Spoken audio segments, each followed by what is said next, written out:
Welcome to the first Conversations at NAS, hosted by the Faculty of Natural and Agricultural Sciences.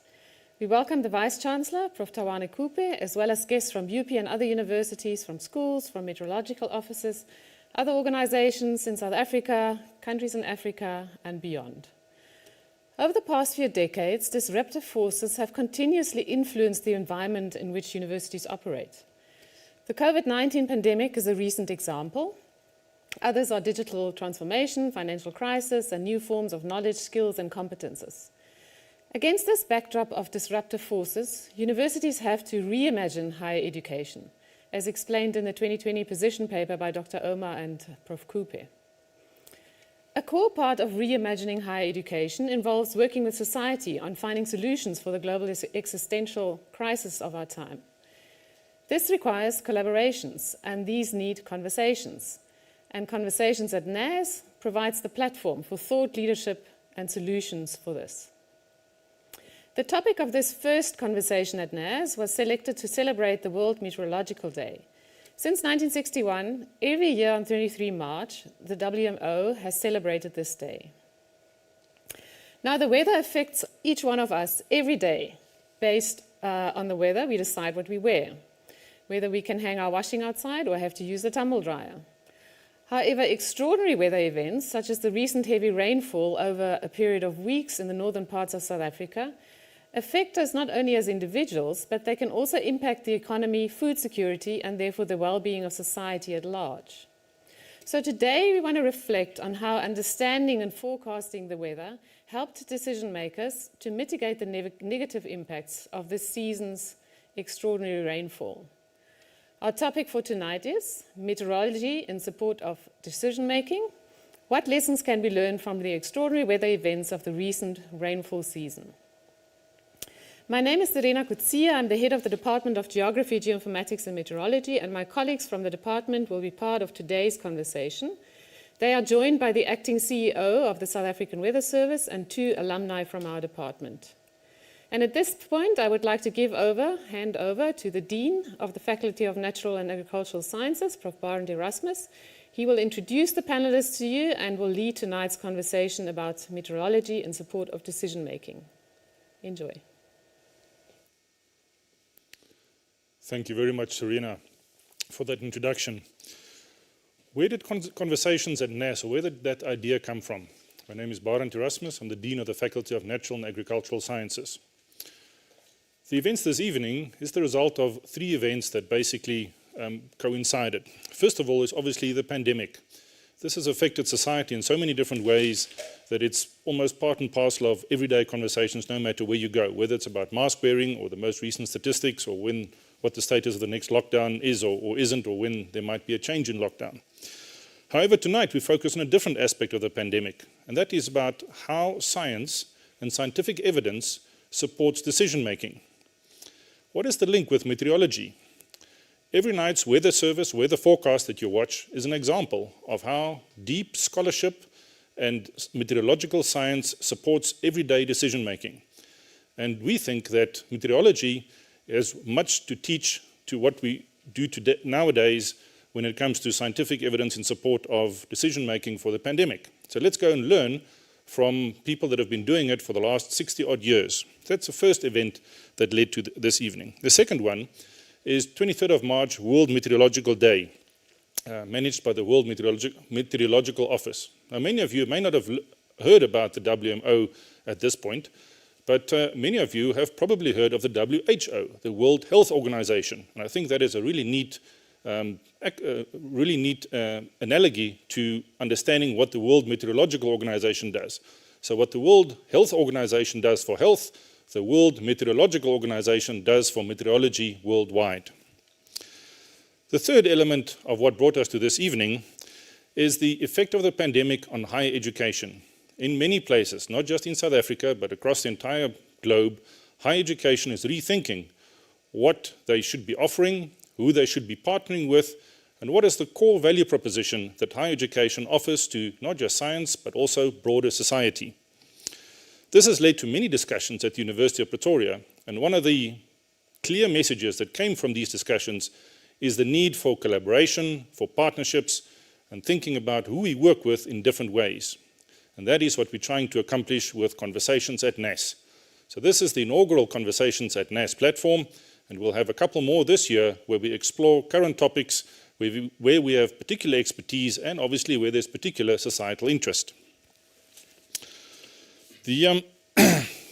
For this evening, we've got two sessions. We've got first a panel of 3, and I'll introduce them shortly.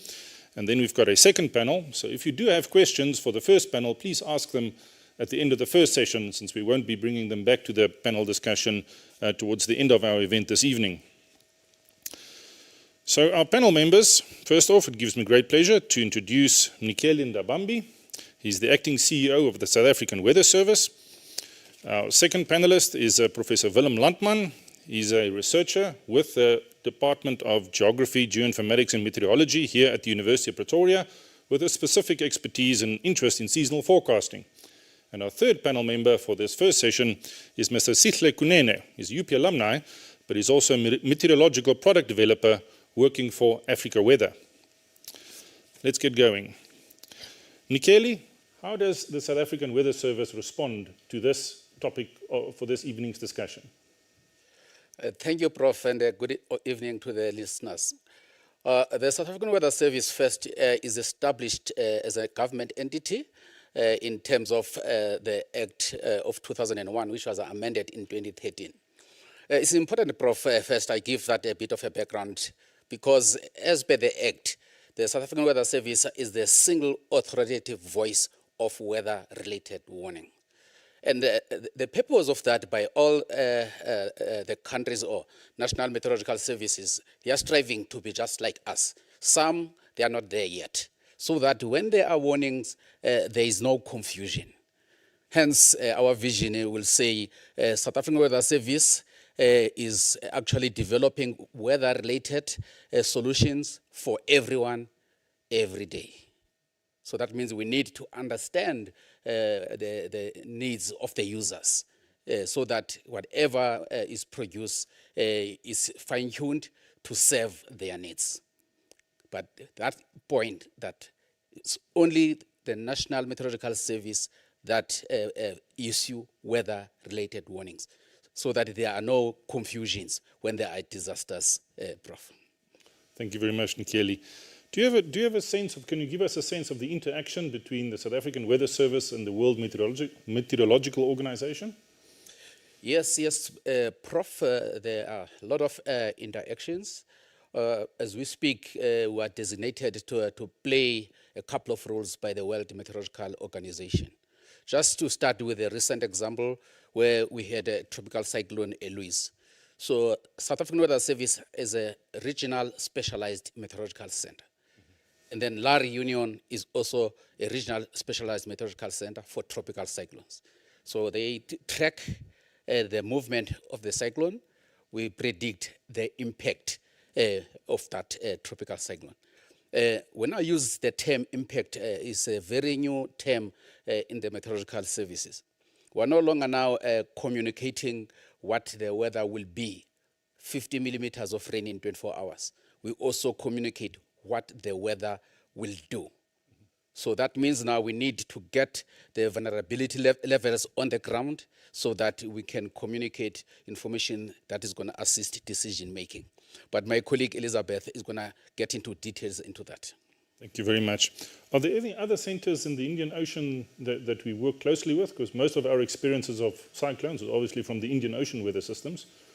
Yes, the only dedicated tropical cyclone center is La Reunion. But South Africa is also responsible for the second largest ocean area in the world. We are second to US. So we go just south of the equator down to the Antarctic. But then when these tropical cyclones come over the land, the forecasting of the winds and related heavy rains become important. Hence, we also work very close with disaster management authorities. Somebody was thinking that the South African Weather Service is just to produce temperature and rain for day 1 and day 2. But we do beyond that. We also conduct research. We've got data from our observation network. We collect the data so that we can improve on our warning system. But we also do air quality management. We maintain the air quality stations. In the marine, for example, SOLAS, we service that convention. So SOLAS simply mean safety of life at sea. So it's a variety of services that we produce, but more information can also be viewed from the website. Thank you very much, Nikeli. This research, then, I assume there's some coordination that happens at the WMO between different countries, because at some level, the research of interest, there might be some commonalities in the methodologies or some of the research advances, maybe some of the underlying mathematics even. Does that coordination happen at WMO level? Actually, I smiled when you were using the term collaboration in the beginning, because without collaboration, we will not get anywhere. So we collaborate with the many countries, members of the World Meteorological Organization. That's why we can also produce severe weather guidance products for the sub-region SADC on daily basis. But we share the data, we share the information. We just had a data conference recently. There will be a follow-up one towards the end of the year, as guided by the World Meteorological Organization. So the new term now that is coming in this collaboration is that we shouldn't only collaborate as government organizations. So we're also bringing together the private sector. So when we discuss a data conference or data indaba, we need to bring them on board so that they can understand the importance of the infrastructure behind the quality of that data. Thank you very much, Nikeli.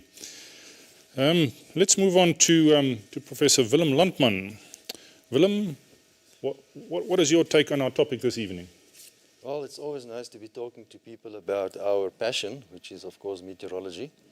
I started working at the Weather Service in the mid-1980s, so I've been involved with meteorology for quite a while. But for the most part, my interest is trying to help people understand what might happen in the coming summer season. For example, would this next winter or summer be a wet or dry or cold or hot period? And we have been doing this now since about the late 1980s. We've been doing it for a long time, but it's actually quite unbelievable how much the science has advanced.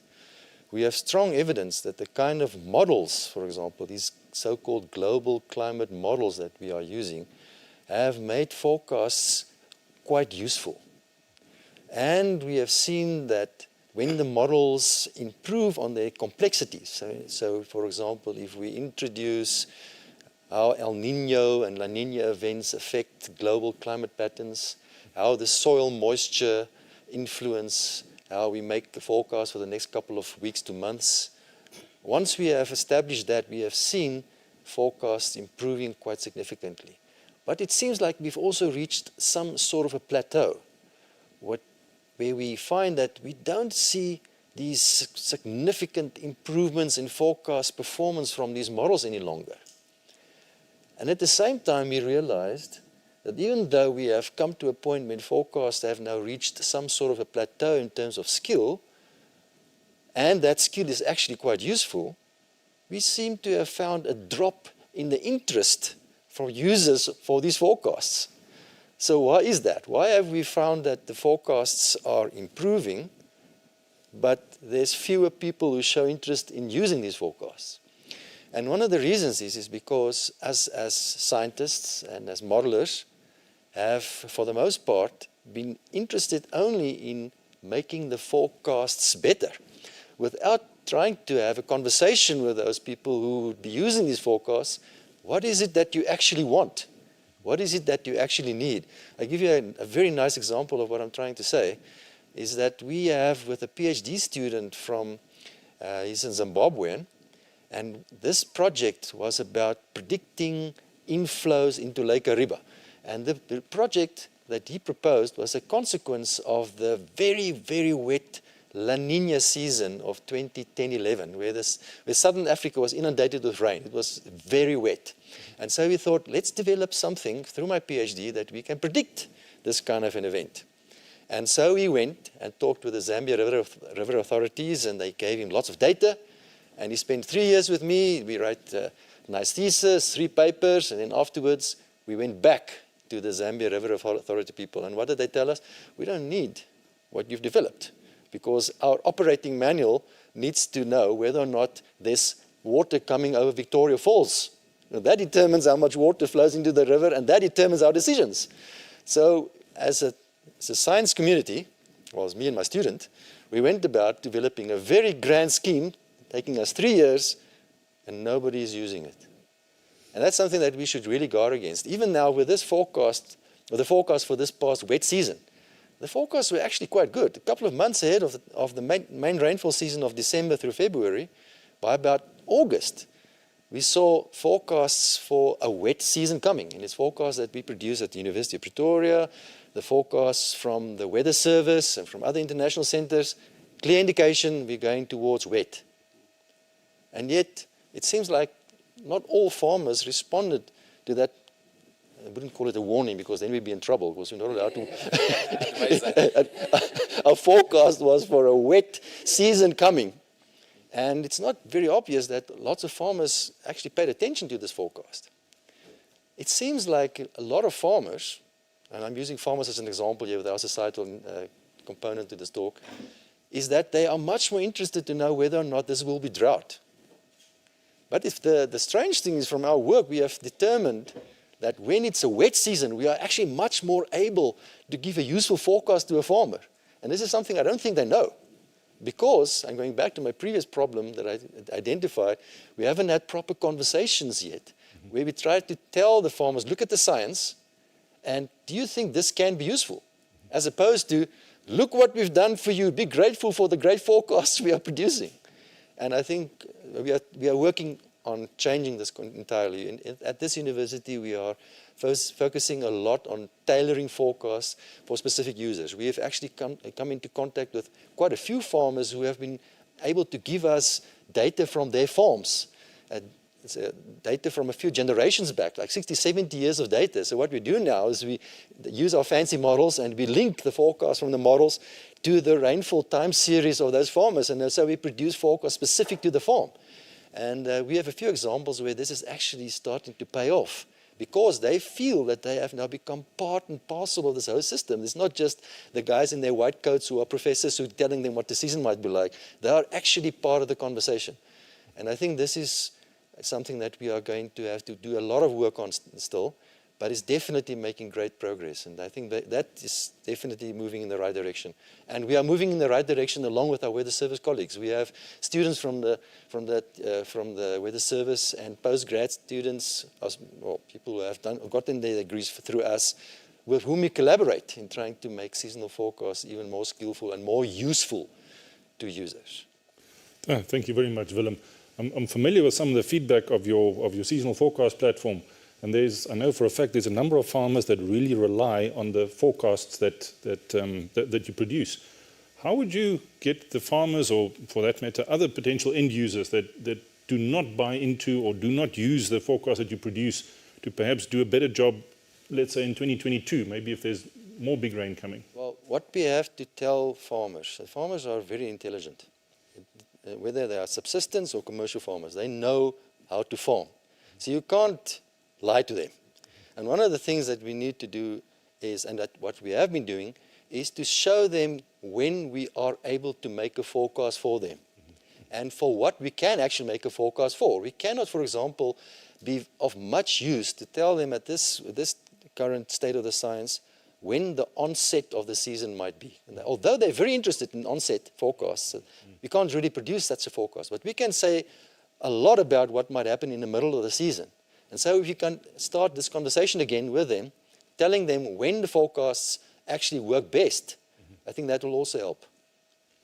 And do you have farmers that take actual financial decisions based on some of the forecasts? I know this might be pushing the skill a little bit. Well, we had just recently had a paper published where we used like 6 different farmers from the Southwestern Cape and Central Interior and even parts of Namibia. That tell us that they actually do make decisions on our forecast that have financial implications. What we've also done in our research is to couple with the forecast some financial model. And we have found that when the forecasts do really well, there's good profits to be made. And the forecasts do not do so well, you can actually make losses. And so we will have to be honest with the farmer and say, when you have a season when the forecasts don't work very well, can you manage this loss that you didn't really come to see from the forecast? And that's the kind of question we need to answer along with them. And it's very important to note also that farmers do not only listen to forecasts when they make a decision. Forecasts are just part and parcel of the whole process. You can take the example of our work that we've done with the Department of Health in Limpopo. We have developed some really skillful forecast models for malaria occurrence for that province. And they've also proven in the same work that we've done that when the forecasts sometimes go wrong, they can have some serious financial implications for them. And can they handle those implications? If the answer is no, then it may be best for them to avoid a seasonal forecast as part of their decision making. The decisions made by users cannot ever only be based on a forecast. Surely there's other things involved too. And when they can make the forecast to improve on their decisions, maybe the forecast will make them decide on a certain direction that they need to go in terms of their farming or in terms of the medication they need to buy or whatever, then those forecasts will actually be of some benefit to them. Oh, thank you. I think there's some really salient points there on understanding the skill of the model and the skill of the forecast. And coming back to our earlier point around general scientific evidence and science for decision making, it should make us think about the models and the scenarios and the data that we use for some of our pandemic forecasts. Moving on to our third panelist, Mr. Sihle Kunene, meteorological product developer from Africa Weather. Sihle, how did Africa Weather, how does Africa Weather respond to this topic this evening? Well, it's actually most of what I would like to echo what my colleagues have said. Firstly, what Willem is saying is quite right. Models have improved quite significantly, and now at a point where they're very useful. And currently at Africa Weather, one of the main lessons that I've learned, I'm going to unfortunately just echo some of what was said before, was that it's very important to have conversations with clients. It's very important to know what the user of this beautiful product or service that you are giving, how are they going to use it and what they're going to use it for. For instance, one of our clients, what I learned when I started working at Africa with them, I had these beautiful products that I wanted to implement. I had these new ideas. No, what if we spoke to them this way? What if, because I wanted them to use the data, I wanted them to use the information.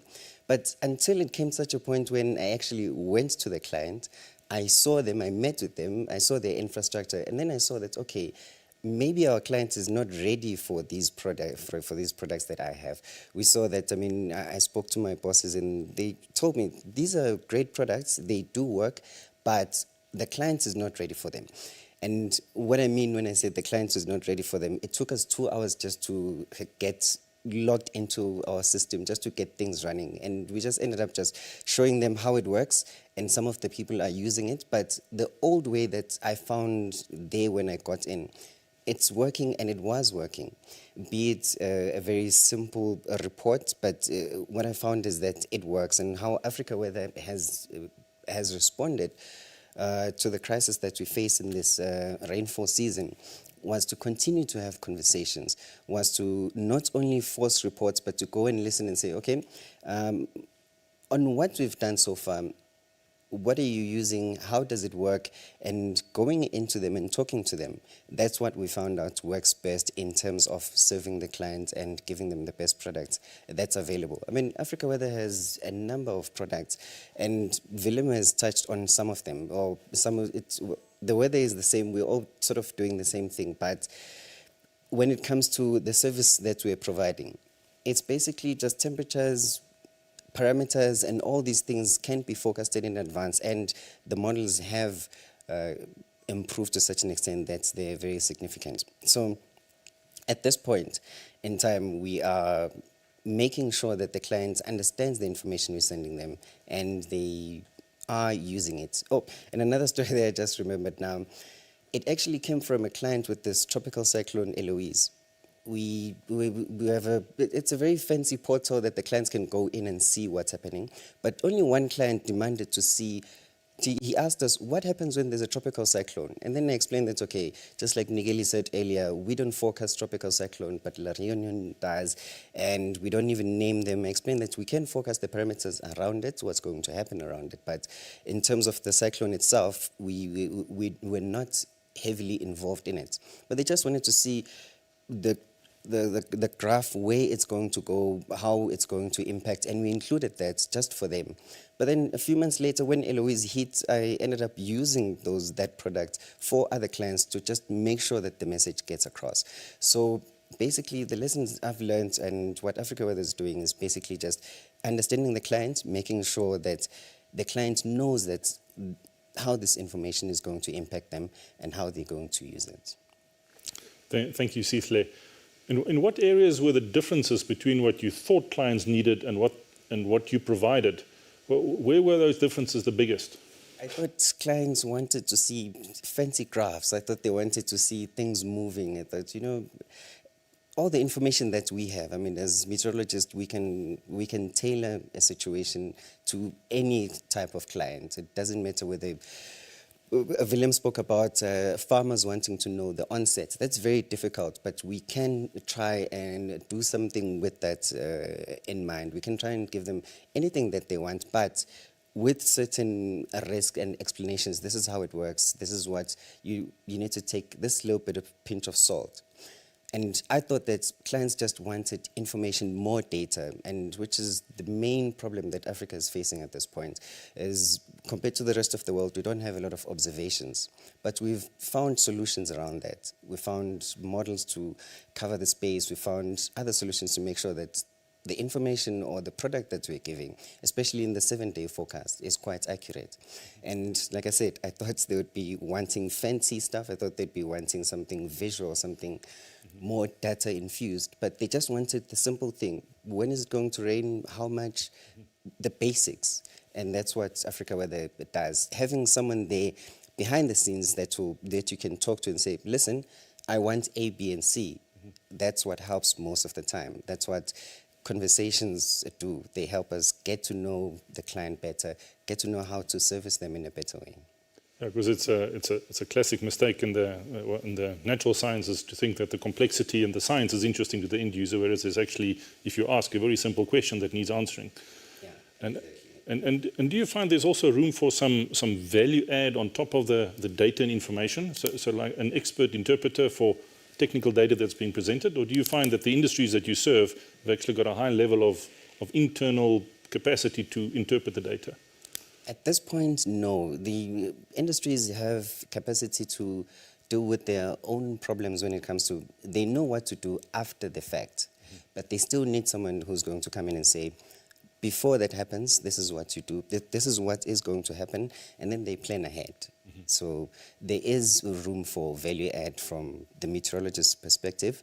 I've had lots of conversations with my friends in terms of the fourth industrial revolution is going to take away jobs and things like that. But when it comes to the world of meteorology, the more complex it gets, the more space it opens up for us to explain this information to everyone else.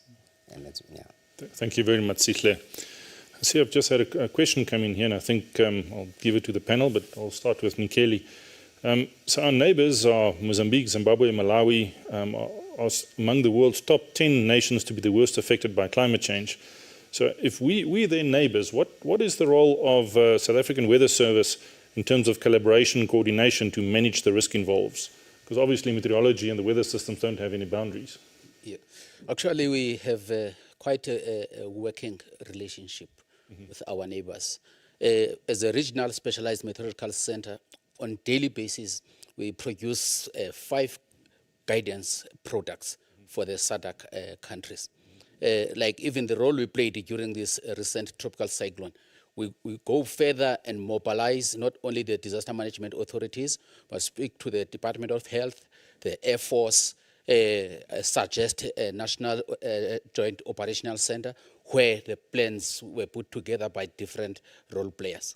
But what we find that we need to enhance, more especially in Africa, is that closed loop now. Your disaster management plans at local level because that's where now people need to know what action must I take. There is a forecast, including the training in terms of awareness. You talked to the interpretation of technical information.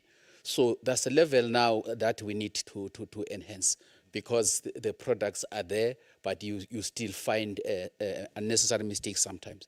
But there were good lessons learned from the recent tropical cyclone as we were introducing the impact-based warning system.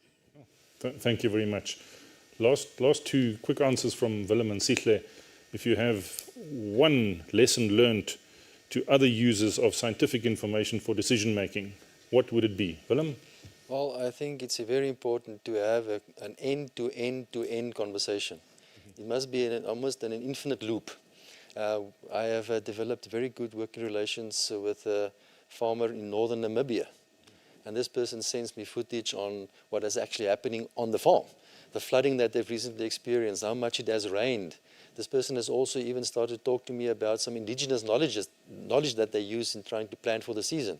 And so I have learned a lot from how they actually do their, which is also a science. And so hopefully this conversation that we are having with them, which is not just a once-off chat, this continuous loop of conversations with this farmer will eventually come to a point where we have an optimized product for them that will help them in their decision making. Thank you, Willem. Lovely anecdote there. Sihle, you've got the last word. Well, the last one, I would just say that for us, the way I see it, us working together, I mean, some of my forecast, I don't forecast everything myself. Some of it I borrow from the weather service, from the La Reunion when it comes to tropical cyclones and stuff like that. In short, I'd say together we can do almost anything. Just like, the story with the 4 oxen tied together, tail to tail to tail. If a lion comes from any side, they can see it and attack it. So in this world of science, I see us as together facing against all the questions that we have from our users, the users of this data. And we can improve this notion that we have of meteorologists or forecasters or forecasts not being very accurate, or this negative opinion that we have in the public space. It can be changed, and currently it's moving towards that part where we are becoming part and parcel of decision making in the day-to-day. Sihle, thank you very much. Also, big thank you to my other panel members, Mnikeli, Willem. Thank you very much for joining this evening and sharing your insights with us. Thank you very much. Stay with us for our second set of panel members. We'll be back shortly. Thank you.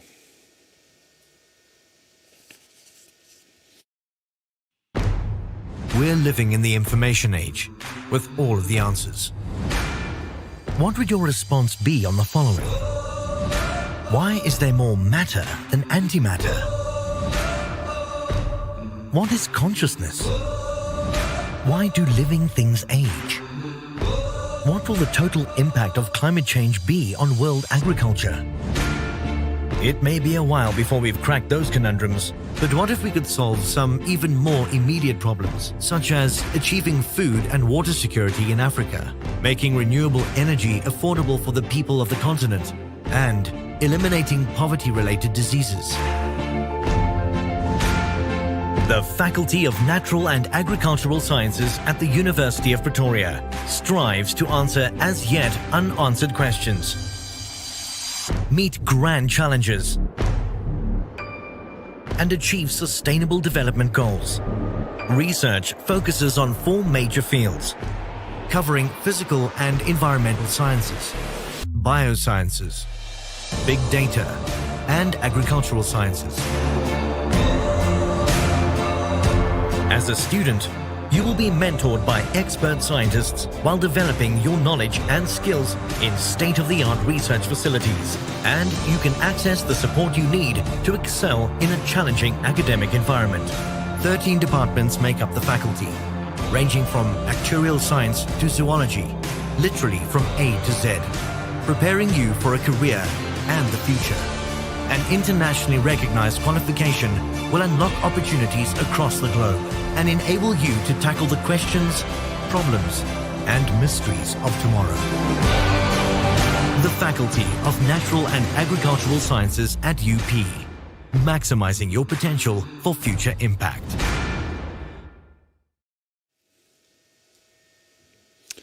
Well, welcome back, and thanks for joining us this evening.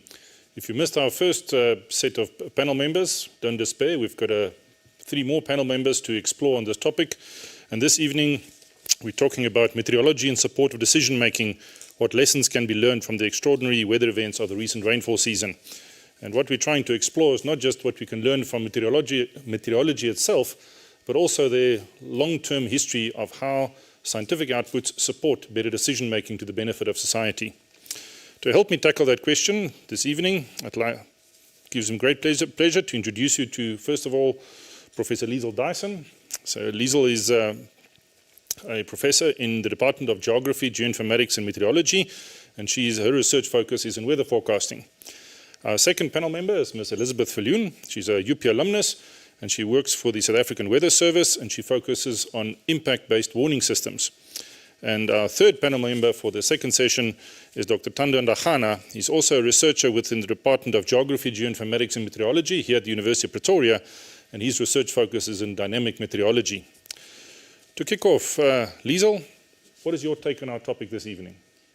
I think before we start, or before I say what I think about decision making, it's important to mention that this was really an extraordinary rainfall season. The rainfall started in November with floods. Magnolia Dal was underwater at some point. And it really continued throughout the season. In December, there was what we call an Africane over Namibia. Moved very slowly, caused heavy rainfall along the border, Namibia-South Africa border. And it was amazing to see on social media how Sossusvlei, the rivers flowed into Sossusvlei. It was really amazing to see. And then, of course, this was all happened before Eloise came, and Eloise also caused quite a bit of destruction throughout the southern subcontinent. It moved over the country, the borders of South Africa, which is very rare for a tropical cyclone to actually make. It influences us, but to move over South Africa is quite rare. Eventually, the cyclone moved all the way to southwestern Botswana, and we caused, of course, further heavy rainfall to occur over Botswana, northwest province, which was declared a disaster area at some point, as well as Gauteng and the Northern Cape. Again, in the social media, I watched with people in excitement to see if what is the name of the river now, the Kuruman River, if the Kuruman River was going to reach Askam. Unfortunately, it didn't. But the excitement of the people, the wonder of the people who lived there, who's had so much drought for such a long time, to experience this weather was really amazing. I think I kept on thinking about Jamie Ace's "The Gods Must Be Crazy." When such very dry areas receives rainfall, what a great impact it has. And the season, it's not over. I got a warning today on my phone that there's going to be further heavy rainfall tomorrow over Gauteng also.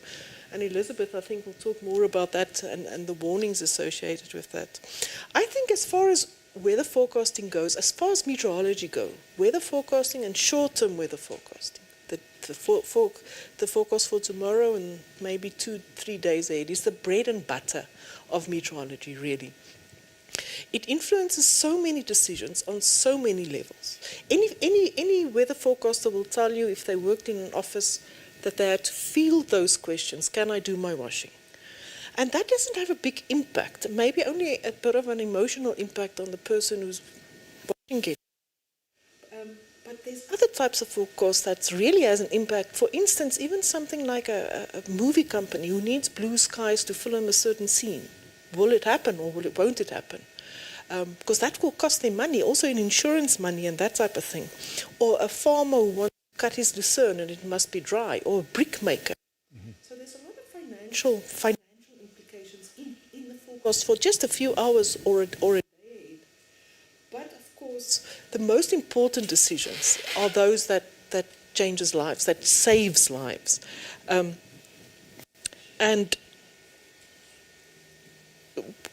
for instance, in the aviation industry, if you can forecast poor visibility to a pilot and he can't go and land, or turbulence in the atmosphere, or swell for a small fishing trawler. That really has the ability to save lives. So I really think the greatest impact of weather forecasts are those forecasts that are made on a very short time scale. We refer to as nowcasting. So the time from when the forecast is issued to when a person needs to make a decision is very, very short. And but those are the forecasts that really has impact. I think back in 2019 when in the Yuxkray River, a little baby was swept out of her father's arms while he was sitting in the tree in the informal settlements on the bank of the river. So that is the type of thing that you have to warn for, so that the forecast can be really have an impact and influence decisions. I think Professor Landman and my other colleagues said a lot about the user. I think we have to make our forecast so that the user will use it and not make it too complicated and expect them to adapt to us. We need to adapt to the user. I think that's very important, to have an impact, to keep on having an impact. And maybe I can just end off with a tale that a colleague from Australia told. In 2019, they had a very terrible fire season, and he was the lead forecaster for the fire season, and he was working in an office. He did the meteorology, but all the fire managers and so on was working in the office with him, and he was the one who had to tell them what to do.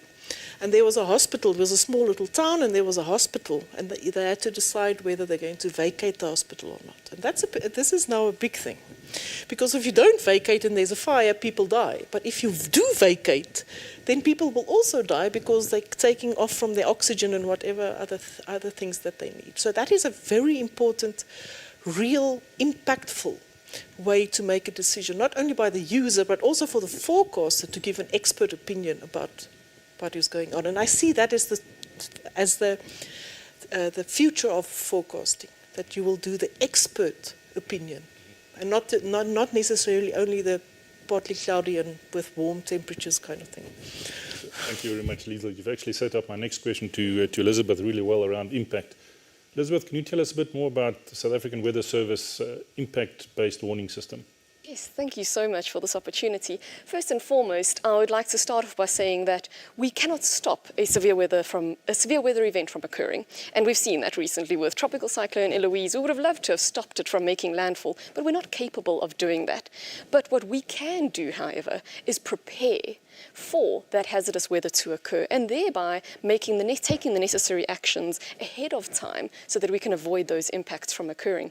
But in order, though, to do this, in order to take those actions, what we need is an early warning system that is understood by the end user. So, therefore, the South African Weather Service, following the recommendation of the World Meteorological Organization, really went and stepped up and started developing, testing, and implementing this early warning system, which we call an impact-based severe weather warning service for South Africa. This was started by the late Dr. Eugene Pullman, who started developing this all the way back in 2016. So it's been a project that's come through a long way. And if you have to think, what is impact-based forecasting? Impact-based forecasting is the movement from forecasting what the weather will do, so no longer using those meteorological thresholds, but rather bringing in an important component here and saying, what will the weather do? Rather, instead of what will the weather be, we're rather going to forecast what the weather will do. So saying, what can we expect from this weather forecast? So this project went through a long development process to ensure that all the necessary stakeholders, we worked very closely with our disaster managers to make sure that they were very much well aware and prepared for this new change in the way that we were going to forecast the weather. South Africa is also, we're very proud to say that we're the first country in Africa to operationally issue impact-based warnings to the general public. This is quite an achievement if you think about this huge thing that we're the first country in Africa. But not only that, we've seen a lot of other countries asking South Africa, how did you come about this? How did you do this? For example, Canada have also contacted us asking, what can we do, what can we learn from you guys in South Africa? So you can also ask, why do impact-based forecasting for South Africa?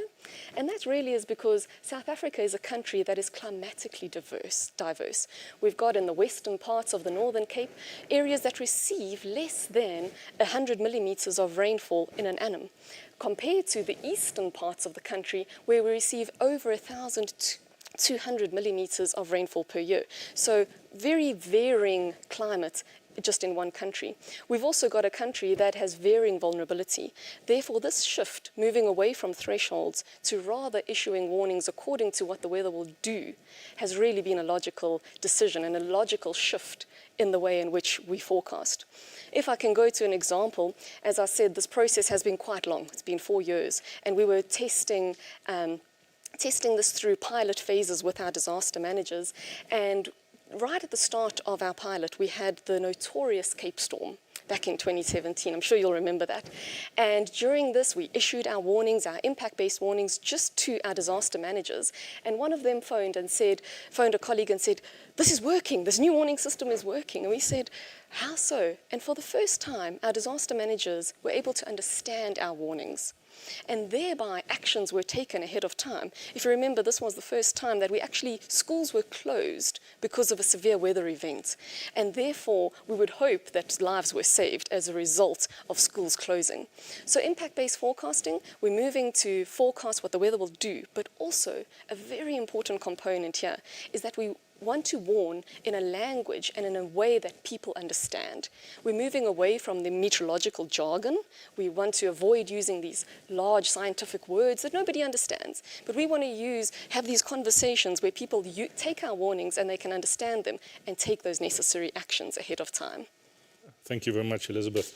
In different areas of impact, just off the top of my head, renewable energy and solar cell rollout and the use of photovoltaic panels, is that an area of impact that the Weather Service is engaged in? Because obviously if it's cloudy, it's less power and vice versa. Yes, so at this stage, the Weather Service, we're just doing what we call disaster risk reduction. So we're just focusing on general public. But those sector-specific forecasts is definitely something that we would like to move towards in the future.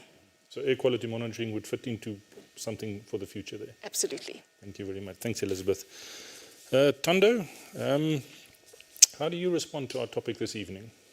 Yeah, so I just want to quickly pick up on the issue of early warning systems, and take a step back a little bit. Early warning systems, are driven by forecasting systems that are very sophisticated, and in South Africa we have such warning systems. Prof. Dyson talked about forecasting up to about 3 days ahead, but there's and then Prof. Landman talked about forecasting at the seasonal time scale, and then there is this period between 3 days and up to about 7 days ahead, maybe up to even about 14 days ahead. Beyond 14 days, of course, from initial conditions, the atmosphere is completely unpredictable. Another forecasting method comes into effect, like seasonal forecasting. That this 3 to 7 day forecasting timescale is called medium range forecasting timescale, and I think it's one of the important timescales to really look at. The problem with it is that forecast scale diminishes exponentially from about 3 days to about 7 days. So we need to have a look at this system and this forecasting timescale and invest research time into it, and to be able to produce early warning systems that will produce information about a particular weather event. That's the time scale to look at, and we need to invest more time and research looking at dynamical processes that will improve predictability at that time scale. So the South African society, in terms of some of the extreme weather events, benefited a lot from early warning systems that are based in particular on that time scale, because beyond that time scale you can't specifically talk about a particular weather event. Maybe you can talk about conditions of a particular weather event, but not that weather event. So that time scale is quite important to look at. So you know, we need to look at such issues as well, and since we have that system in place right now, even though there is a lot of work that needs to go into looking at issues of predictability, South African society has obviously benefited a lot from early warning systems that were based on such weather, on such forecasting systems. Yeah. Thanks, Tandu. So in the previous rainfall season that we referred to previously, the one that Liesl mentioned was so extraordinary at the beginning of this year. So was there an opportunity and sort of to do the longer term seasonal forecasting that Willem told us about, that we knew in August 2020 there's big rain coming, and then as the rain started happening, in your opinion, did we get it right to be able to forecast 1 and 3 days in advance that now the storm is coming and the flooding is likely, or the impact that Elizabeth referred to as imminent? Yes, I think there was, because the seasonal forecast indicated that there would be more than average, you know, rainfall for this particular system, and then as soon as we you know, the time leads were close enough, we were able to see that these are the weather systems that are actually causing these above normal rainfall for the season. We even could do it up to about 7 days ahead, you know. So that is why the medium range forecasting timescale is so critical to this. Without it, we would be caught completely blindsided, you know, off guard, because the only time that we would know that a weather system is coming would be 3 days ahead or maybe 2 days ahead. So that time scale feels a very important component of the seamless forecasting system in the country. Also, if you have to mobilize resources and people and emergency personnel or perhaps even food aid, then 3 to 7 days is kind of the time scale that you want to respond to. Yeah. I've got a follow-up question, and perhaps Liesl can also help out here. We've talked about the short term, we've talked about the medium term, Willem has mentioned the seasonal forecast, and both of you also referred to climate change. How do all these different time horizons for prediction and scenarios fit into each other? Well, so I think they well, from the timescales that Prof. Dyson talked about, to about 7 days to 14 days ahead. That's an initial value problem, you know, of atmospheric prediction. But then beyond that point, your initial conditions, which are observations, begin to wane, so that the forecasting problem then becomes a boundary value problem. So skill decreases exponentially from about 0 to about 14 days, but then it picks up a little bit at the subseasonal to seasonal time scale, and then even higher at the seasonal time scale. So there is some, you know, a seamless way of doing this, but as long as you understand that the forecasting problem varies, you know, in that seamless way of looking at it. Yeah. They do fit into one another. Liesl, do you have a follow-up? I think Tandu has given a very good technical explanation, but we know that extremes are becoming more extreme, and this trend will continue in the future climate. And we kind of experienced this in this season. There was a drought over much of Western South Africa, followed by floods and heavy rainfall. So both of these are extremes. So the way that the seasonal forecast can bridge the gap between what we know now and what the seasonal will do. And that in turn then has an impact on how the climate will be in the longer run. But in the short term, the weather forecaster in the weather forecasting office still has to do the warning that today there's going to be heavy rainfall, get out of a riverbed. So they're all interlinked. I think, and it's important that we remember that we're dealing with in the end we're dealing with what's going on outside, and we must remember that. You know. Yeah, thanks, Liesl. Elizabeth, a follow-up question.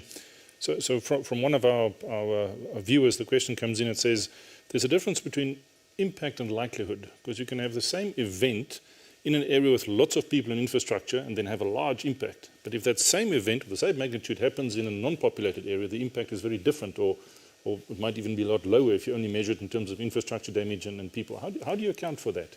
So that's exactly what we're trying to achieve here with our new warning system, is that there's varying vulnerability. As you said, if you've got a large group of people that are outdoors, they're far more exposed and therefore more vulnerable than an open area where maybe there's nothing that's actually there, no households, nothing like that. So that's what we're trying to do now, is warn when we're expecting a hazardous weather, say a severe thunderstorm or maybe heavy rain, to move through an area that is greatly populated, densely populated.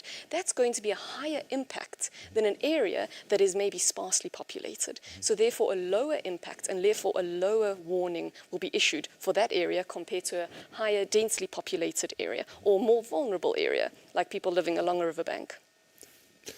How would you respond to, I mean, the question I also asked the previous panelists on lessons learned, more general lessons learned for using science and evidence support for decision making? In your experience, the impacts arena, what has been the key lesson?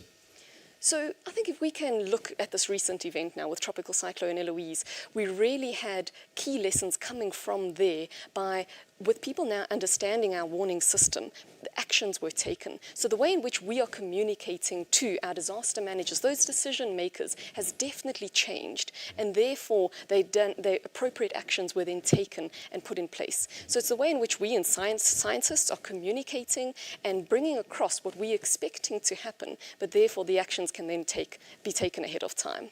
Thanks, Elizabeth. Last two questions to Thando and Liesel. One lesson learned that we want to share with the pandemic community on how we use science in support of decision making? For me, it's about extending the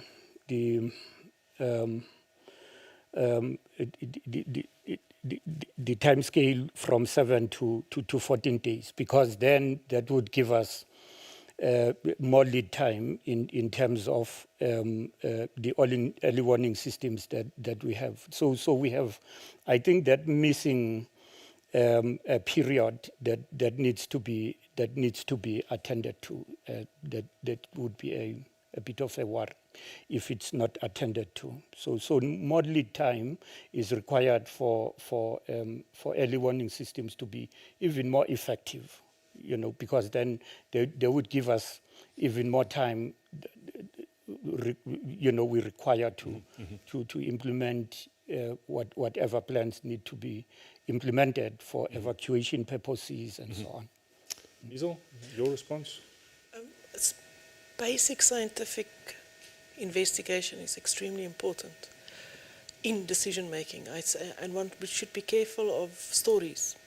I see the WMO issued a press release just last week where they said that there's no evidence to support that colder weather or warmer weather is going to make COVID less likely to happen. They also said there's also some theory that poor air quality causes COVID to occur more frequently, and they also say there's no evidence to support this. So in fact, the government decisions had a much larger role than any climatological decision. So it comes back to, in decision making, we need to do fundamental research to really understand the problem. Thank you very much. Colleagues, I really appreciate your inputs this evening and your insights onto this really relevant topic. Thank you very much. Much appreciated. The only thing that remains for me to do is to hand back to Serena to close off our session. Thanks for joining us this evening. Serena? Thank you. I hope you enjoyed watching or listening to the conversations at NAS, wherever you were in the world tonight. Thank you to the panelists for joining us. Thank you to the Dean for leading the conversation. In our department, we have been educating meteorologists for close on 50 years now, and we will continue to do that into the future so that you can sleep well tonight. The meteorologists will continue working, collecting data, improving and refining the models. They will also work out how they can explain this information to you so that tomorrow morning you get your message that tells you about the weather. The organizations, the schools will get the messages about the upcoming extreme events, which we know will now occur more often and in a more extreme way. So you can sleep well tonight, and we invite you to join us for the next conversation at NAS on the 20th of May, where we will talk about research in Africa. Good evening.